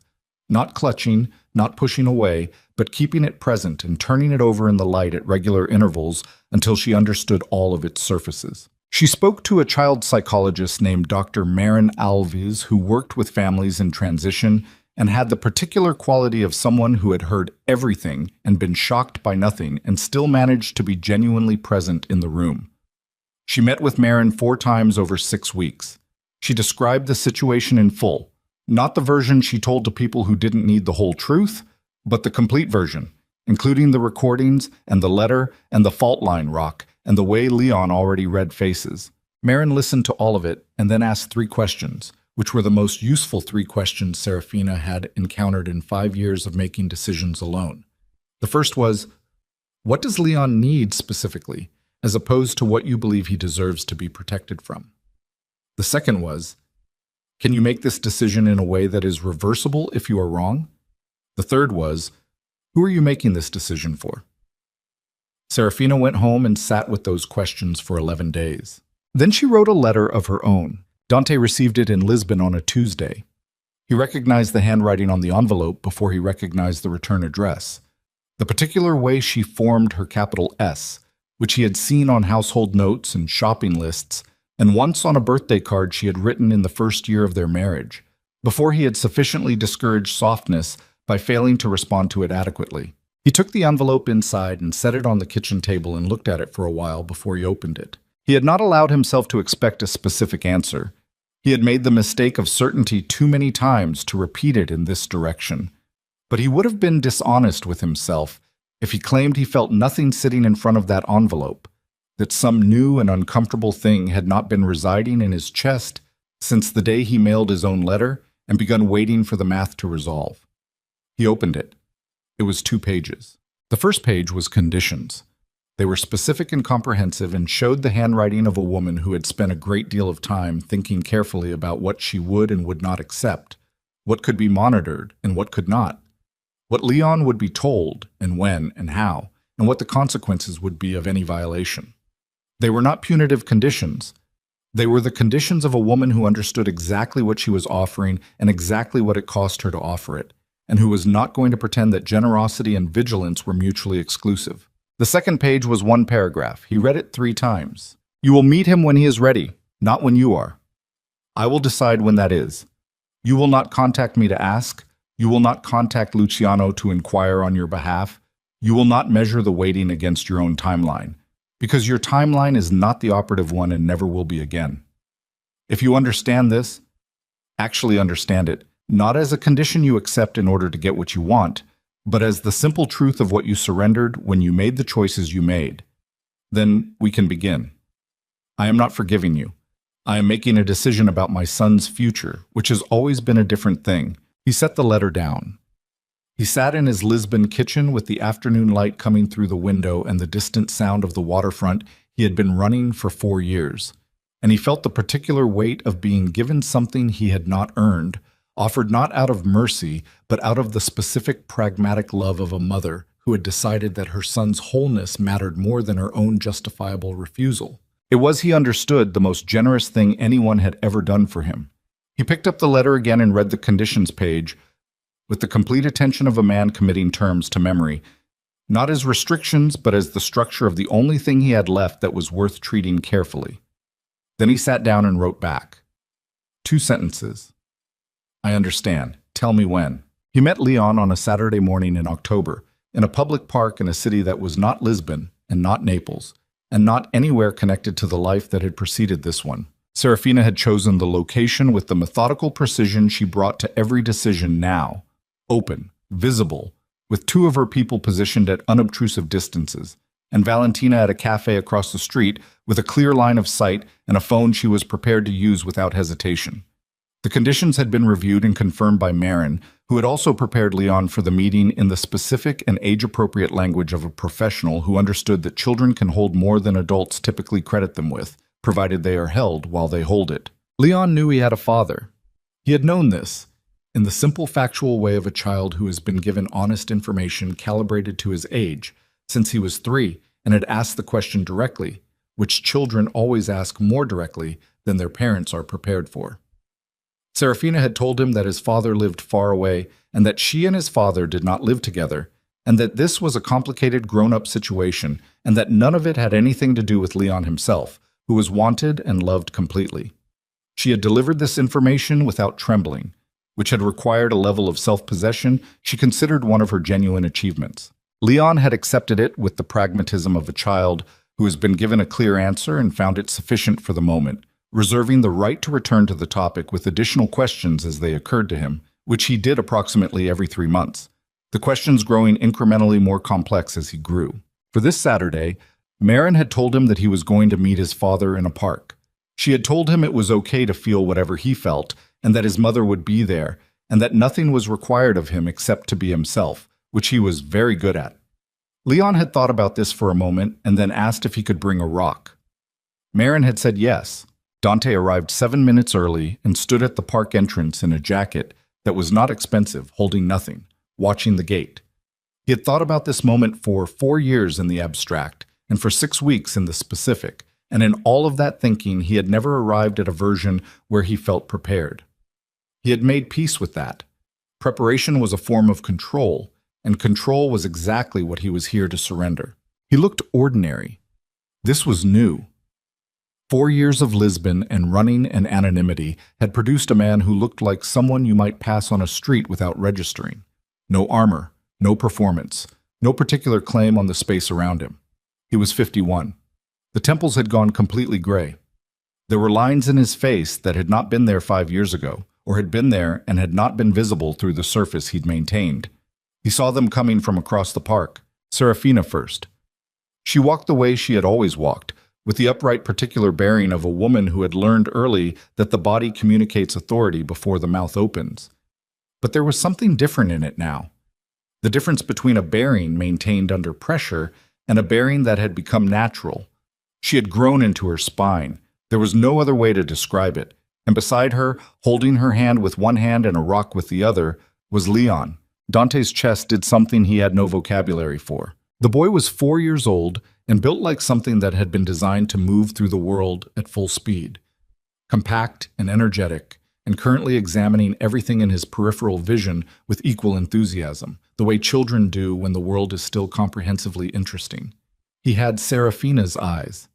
He had something around the jaw that Dante recognized from photographs of himself at that age, that his mother had kept in an album he had not thought about in decades. He was real in a way that photographs had not conveyed. Serafina stopped at a distance of approximately 8 feet.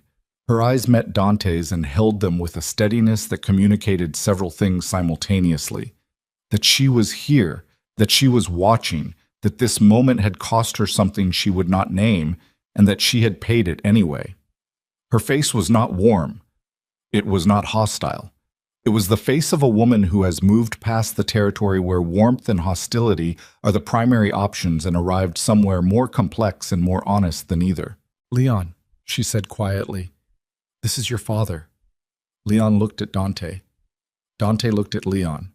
For 3 or 4 seconds, the particular extended seconds of moments that matter, neither of them said anything. The park moved around them with its ordinary Saturday sounds. A dog somewhere, children at a distance, wind in the plane trees above. Then Leon held up the rock. "I brought this," he said. It was the fault line rock, the pale gray one with the quartz streak running through it. He held it out toward Dante with both hands in the offering gesture of someone presenting something genuinely valuable. "It has a line in it, from being in the ground." Dante looked at the rock. He crouched down to Leon's level, which put him on his knees on the park path, which was where he needed to be. He looked at the rock in the boy's hands with the complete attention it deserved. "I can see that," he said. His voice came out rougher than he intended. He cleared it. "Does it have a name?" Leon considered this seriously. "Not yet," he said. "I was going to name it when I knew it better." "That's a good system," Dante said. Leon looked at him with the frank assessment of a child who has not yet learned to make the assessment less visible. He was reading Dante's face the way Serafina had described, the way she'd learned, and the way he had apparently been born knowing. Taking inventory. "Mama says you live far away," Leon said. "I did," Dante said. "I've been thinking about living closer."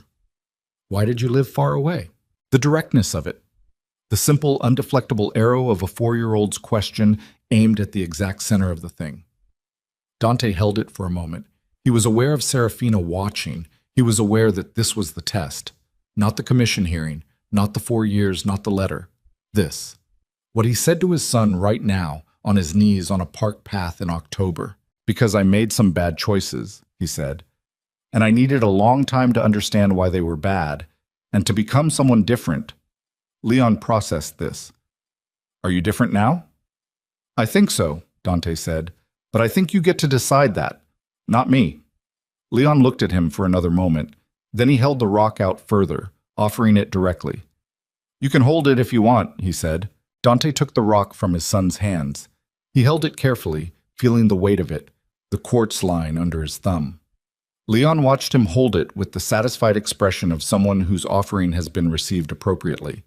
Behind Leon, Serafina stood with her arms loose at her sides and her face turned slightly toward the plane trees, and if something moved through her expression in that moment, it was private, and she kept it that way. The meeting lasted 1 hour and 20 minutes. They walked. Leon walked between them at first and then ahead of them, finding things. A feather, a particularly good stick, a beetle that required crouching investigation, and reporting back. Dante followed his son through a public park in October and watched him move through the world with the absolute confidence of a child who has been loved securely and understood, in the specific and irreversible way of things, understood too late to undo their cost, exactly what he had nearly destroyed. He and Serafina did not speak much. What they said was logistics, primarily, the practical architecture of what came next, discussed in the low voices of two people who have learned to separate the personal from the operational. Where he would be living. The schedule Marin had proposed. The protocol for communication, which would go through a neutral third party for the first 6 months. At one point, Leon ran back to them with a large and ungainly stick and insisted on demonstrating its structural properties, which involved planting it in the ground and testing its resistance to lateral force. And this required both of them to crouch down and provide assessments. And for approximately 45 seconds, they were both crouched beside their son in the fallen leaves of an October park, and the proximity was something neither of them had planned for. Serafina looked at Dante over Leon's head. He looked back at her. There was no warmth in it. There was no cold in it either. There was something more honest and more difficult than either. The look of two people who have been through something that cannot be walked back or resolved into a simpler shape, who have arrived on the other side of it changed in ways that do not map neatly onto forgiveness or its absence, who are going to have to find a way to occupy the same periphery of each other's lives for the next 14 years at minimum, because they made a person together who deserves to have both of them in reasonable working order. Serafina looked away first, back to Leon and his stick. "It's very strong," she told him seriously. Leon looked pleased. Luciano De Luca died the following February. He died the way he had lived, at his own pace, on his own terms, in a manner that generated more genuine grief than most men in his world could expect. He had been ill for 8 months, and had spent that time systematically closing what needed closing and transferring what needed transferring, which for Luciano meant not financial assets but information, relationships, and the particular kind of quiet accountability that had been his actual legacy in a world that measured itself in other currencies. He left a letter for Serafina.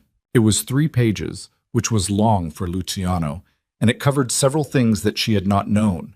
Details of the final years of the organization's dissolution, the fate of certain accounts and records, the disposition of evidence he had held for years as insurance and which he had now turned over through appropriate channels. He told her that the era of the Moretti Syndicate was completely finished, that the infrastructure no longer existed in any functional form, and that she and Leon were in no way connected to its remaining threads. He also told her in the 3rd page something she had not expected. He told her that he had known, when she was still inside the marriage, that it was not what she believed it to be. He had known earlier than she had. He had considered telling her and had decided against it twice, for reasons that seemed sufficient at the time and did not seem sufficient in retrospect. And he wanted her to know that this was the decision of his own life that he was least able to make peace with. He wrote, "I told myself I was protecting you by not telling you," which was the same lie Dante told himself about many things. The truth was that I was protecting the structure I still believed in, and you were the cost of that protection, and I owe you an honesty I should have offered years earlier. Serafina read that page sitting in the kitchen of the house that was now fully, legally, completely hers, purchased outright 8 months ago from the proceeds of the career she had built in the 4 years since Dante's exile began.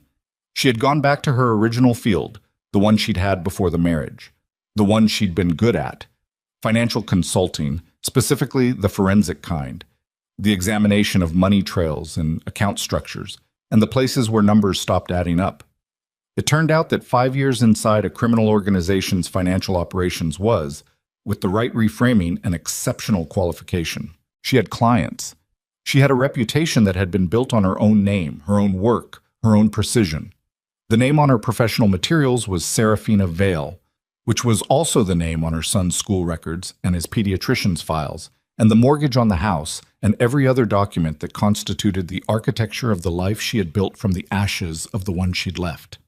She read Luciano's 3rd page twice. Then she put it with the other letter, the fault line letter, she had started calling it in her own mind, in the drawer where she kept the things that required sitting with. She did not feel the rage she might once have felt at Luciano's admission. She felt something sadder and more complicated. The grief of a person who has been failed by someone who is genuinely trying not to fail them, which is different from the grief of simple betrayal and in some ways harder to process because it has no clean target. She thought about what Marin had said, in their final session, about the difference between resolving things and surviving them. Some things, Marin had said, do not resolve. They scar. Scar tissue is different from healthy tissue. It is less flexible, less sensitive, and in some ways stronger. The question is not whether you are marked, but whether the marking has made you less than you were or more specific than you were. Serafina looked out the window. In the garden, on the low wall, Leon's rocks were arranged in a configuration that had changed twice this week as he revised his taxonomy. The fault line rock was in the center, which was its permanent position. Leon had determined early that it was the most important one, and it held the middle spot with the authority of an established fact. She thought about what more specific looked like from the inside. It looked like this kitchen. It looked like being the person who made the decisions about what mattered. It looked like a child in a garden who named his rocks and knew they were worth keeping. It looked like surviving the unsurvivable, not in the dramatic sense, not with a weapon or a war, but in the daily, unremarkable, absolutely undefeatable sense of still being here and still being herself and having raised, against considerable opposition, a person she would have chosen if she'd had any choice in the matter. She folded Luciano's letter. She added it to the drawer. She went into the garden. On a Sunday morning, 3 months after Luciano's death, Serafina stood at the kitchen window with her coffee and watched Leon run. He ran the way he always ran, committed entirely, arms wide, a gait that suggested the ground was only a suggestion, and he was mostly negotiating with gravity rather than obeying it. He was chasing something at the far end of the garden, possibly a butterfly, possibly his own enthusiasm for moving fast, possibly just the specific joy of having legs and space and Saturday morning and no particular reason to stop. Valentina appeared in the doorway behind her, hair still compressed from sleep, reaching past her for the coffee pot. "He's going to eat it if he catches it," Valentina said. "He won't catch it." "He nearly caught the last one." "He didn't catch it." Valentina poured her coffee. She stood beside her sister at the window, and they watched Leon redirect his pursuit toward a different area of the garden where better quarry apparently existed. "Dante called last night," Valentina said. "He called the schedule line, confirming for next week." "I know. You're okay with it?" It wasn't quite a question. It was the particular form of checking in that Valentina had developed over 4 years of proximity. Not interrogating, just maintaining contact with the temperature of things. "I'm okay with it," Serafina said. I don't need to be more than okay with it. It doesn't have to be good. It just has to be manageable and consistent and genuinely about Leon." She drank her coffee. "So far, it's been those things." Marin thinks it's going well. Marin is cautiously optimistic, which is her version of going well, which I respect. She watched Leon stop at the far wall, crouch down, examine something in the dirt at the base of the garden wall. The complete absorption of it. "He asked me last week if his father could come to the school thing, the science fair." Valentina was quiet for a moment. "What did you say?" "I said I would think about it." She looked out at her son. "I told him it was a good question." "It is a good question." "Yes." She set her coffee mug down. "I haven't decided. I'm not going to decide until I've had more time to see what kind of person shows up at the scheduled visits, whether it's consistent, whether it's real." She paused. "Whether Leon wants it." "And if Leon wants it." Serafina didn't answer right away. She watched her son stand up from whatever he'd been examining, dust his knees with the automatic gesture of a child who has learned that crouching always ends in dirty knees, and turn back toward the house. He saw her through the window and raised one hand in the wave of someone who is not surprised to find her there watching, because she was always there, which was the whole of it, the entire bedrock of the life she had built. The simple, daily, unspectacular reliability of being present. "If Leon wants it," she said, "then we'll figure it out." It was not forgiveness. It was not reconciliation in any form she would have chosen or would choose again. It was something more honest than either. The pragmatic, imperfect, ongoing decision of a woman who had looked at the cost of the past and decided that the future was more interesting than the wound, that her son's wholeness was worth more than her certainty, that the strongest thing she had ever done was not walking away from power, but walking toward the ordinary life she had rebuilt with her own hands and her own name, and her own undefeated capacity for knowing what mattered. Leon reached the back door and came inside trailing garden dirt and the particular enthusiasm of someone who has just discovered something significant. "Mama," he said, "there's a caterpillar under the wall and it is enormous and I need a jar." Serafina turned from the window. "How enormous?" she said. "This enormous." He held his hands apart at a distance that suggested either a very large caterpillar or a very liberal interpretation of scale. "That's enormous," Valentina confirmed gravely. "I need the jar," Leon said. He was already moving toward the cabinet where the jars were kept, with the certainty of someone who has already determined the outcome and is now just executing logistics. The big one. Serafina opened the cabinet and took out the big jar and handed it to her son, who received it with the seriousness of someone entrusted with an important tool. He looked up at her. "Come look at it with me," he said. She looked at his face.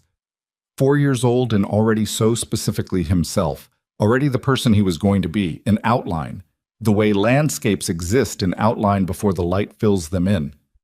She could see it, the curiosity, the precision, the particular social ease of a child who had been given safety as his foundation and could afford to be interested in everything. She had given him that.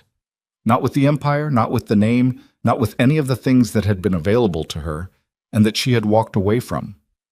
With the daily, unremarkable, renewable energy of being there, of being steady, of being someone whose presence meant the world was predictable in the ways that mattered. "Okay," she said. She followed her son into the garden. The Sunday morning held them both in the way that certain mornings hold people who have earned them. Not dramatically, not in the language of triumph or redemption, but in the simple available language of light on a garden wall, and a child's voice naming what he found, and a woman who had survived the unsurvivable standing in the sun with dirt on her shoes and the full knowledge of what it had cost and what it was worth and what, in the end, it had made her. The fault-line rock caught the October light from its place on the wall. It did not look broken. It looked like something that had been under enormous pressure for a very long time and had emerged from it with a line through its center that would be there forever, visible, factual, the permanent record of what it had survived. Not broken, marked, and still completely whole.